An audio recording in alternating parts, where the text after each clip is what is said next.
Okay. So let's begin the adventure now.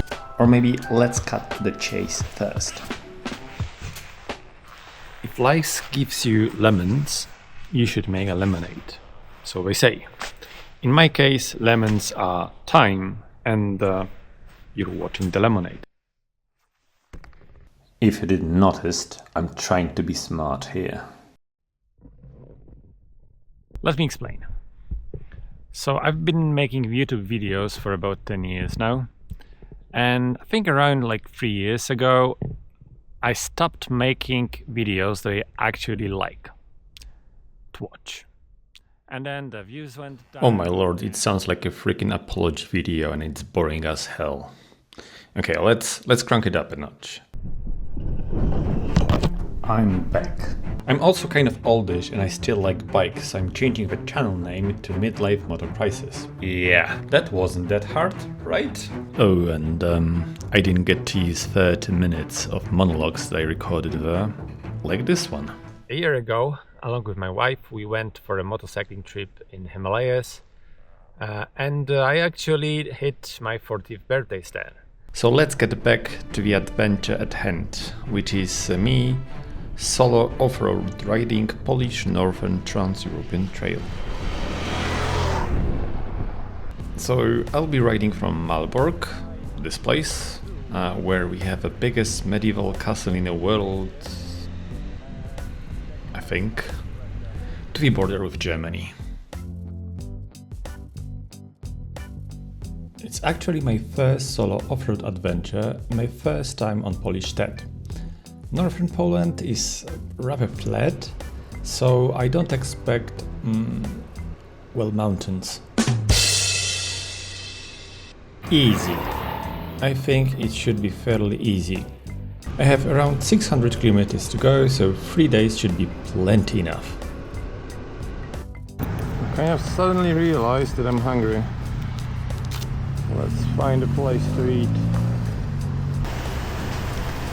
Food for the bike and food for me. I have to confess something. I'm a bit paranoid when it comes to theft. It's not exactly hard to snatch gear from a bike. Of course, you could have lockable aluminium panniers, but then it's not adventurizing. It's just showing off. Let me rephrase. Aluminium panniers are not good for off-road. They are stiff, so they help to lift the bike after a small drop of the bike. That is until they stop to be stiff, and then you don't have a place to put your stuff. There is also that case where part of your body ends up between a stiff case and something else in an uncontrolled maneuver called a crash. Anyway, feel free to disagree with me in the comments. Till then, I have to skip sightseeing of these stone circles because of that. I've been to Stonehenge, so I bet they are not that impressive anyway. Okay, so it's getting late. I'm here, and I think there is a campsite here somewhere. Yeah, there is a campsite here. Let's go there.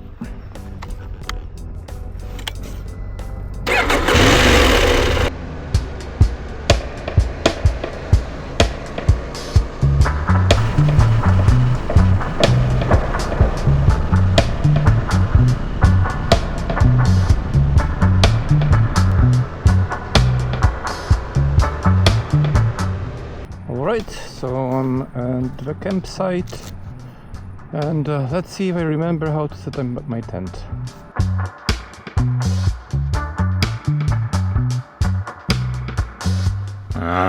Now the scene you all been waiting for.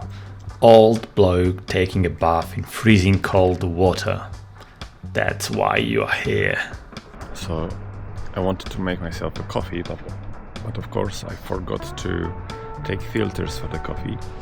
I have an idea.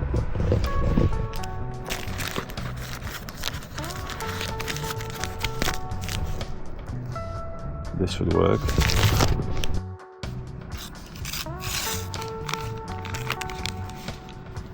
Oh no. Actually, this is not going to work.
So weather went sideways, exactly as forecast predicted.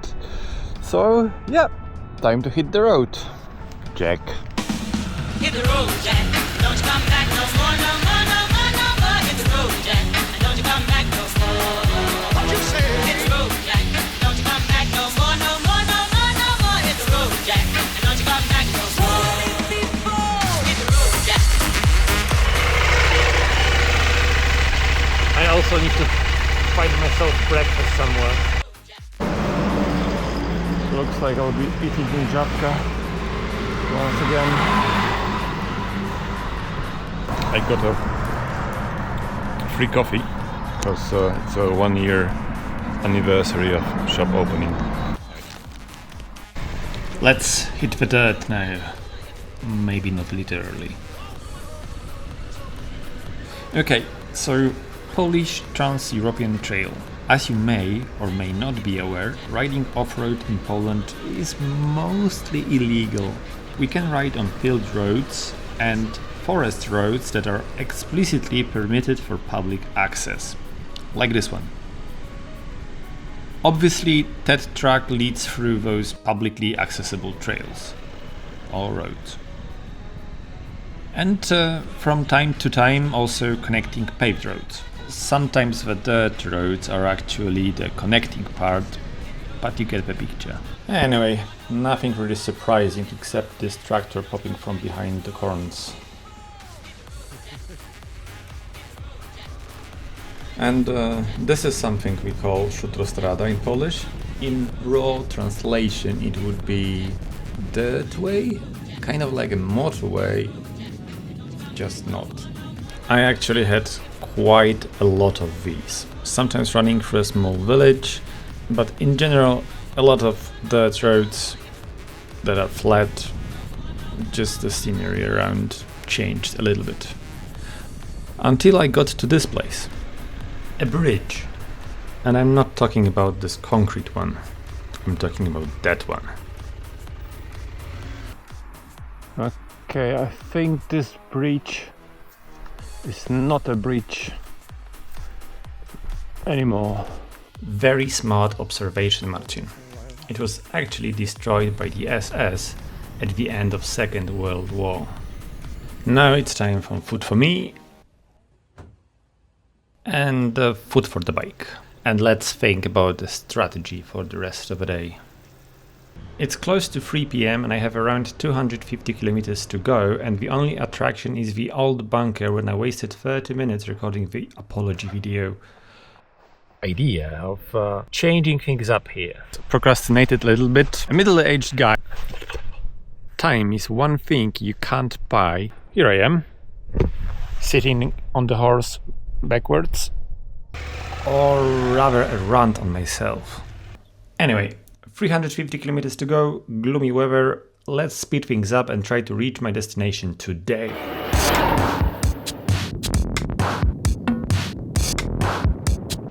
At 5 PM I had less than 200k to go. 2 hours later, sky cleared out so I could catch that magnificent sunset, and I had manageable 100k left. But yeah, it was getting dark.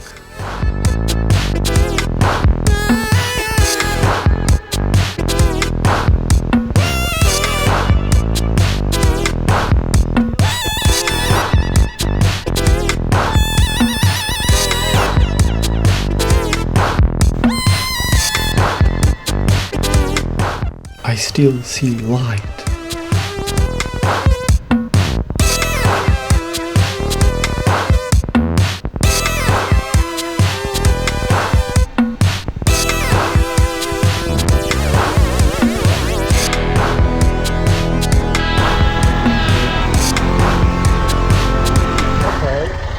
I think we can all agree it's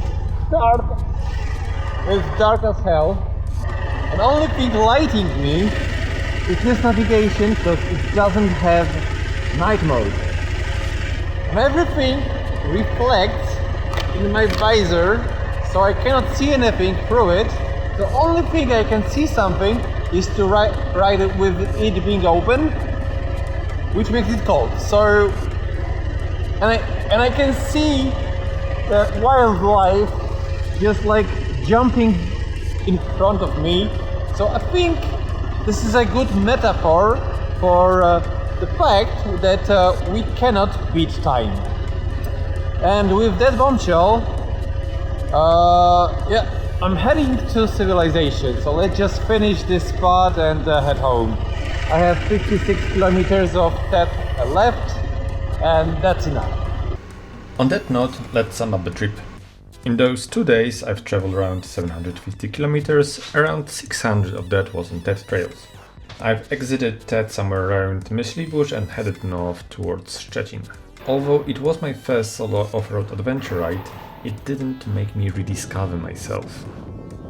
No groundbreaking thoughts. Although I feel like I'm more of a pack animal after all, I might do another solo ride in future, maybe on more challenging trails. This one I would say is tailored for beginner riders, but my perspective might be distorted. Thank you for staying with me till the end, and see you soon on my moto trip to Himalayas. It's going to be more interesting, hopefully. As usual, like, comment, subscribe. See ya!